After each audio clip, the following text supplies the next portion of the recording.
आणि सोलापूरमध्ये दूषित पाणी पुरवठा होत असल्याची तक्रार झाल्यानं प्रभाग क्रमांक 4 मधील क्षत्रिय गल्लीमध्ये सध्या दूषित पाणी पुरवठ्याची तक्रार आहे। नळाला दुर्गंधीयुक्त पाणी येते आणि त्यामुळे नागरिक प्रचंड संतप्त आहेत।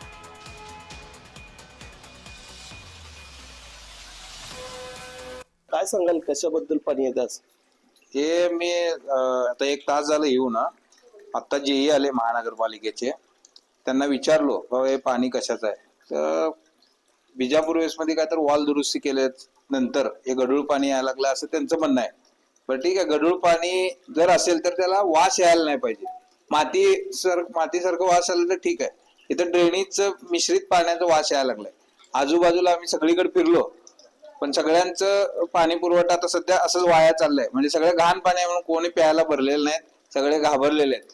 कारण परवा 2 मुलींचं काय तर घाण पाण्यामुळं त्यांचा मृत्यू झाला।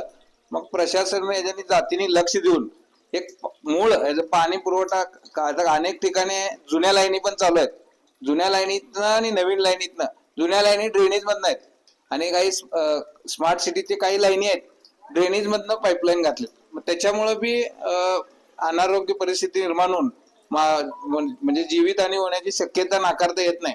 याच्यात आयुक्तांनी जातीने लक्ष देऊन सोलापूर शहराचं आणि हे मूळ गावठाण आहे, इथं अनेक जुन्या लाईनी चालू आहेत। आम्ही मध्ये पण बोर्डात बोललो, त्यांनी जुन्या लाईनी तपासून जे ड्रेनेज मध्ये लाईनी आहेत ते साईडला काढून, ड्रेनेज तर साईडला घ्यायला पाहिजे त्यांनी, लाईनी तर साईडला घ्यायला पाहिजे, तेव्हा हे कुठेतरी प्रश्न मिटणार आहे, नाहीतर कुणाचे तरी जीवितहानी मोठ्या प्रमाणात होईल। रवी ढोबळे, जय महाराष्ट्र न्यूज, सोलापूर।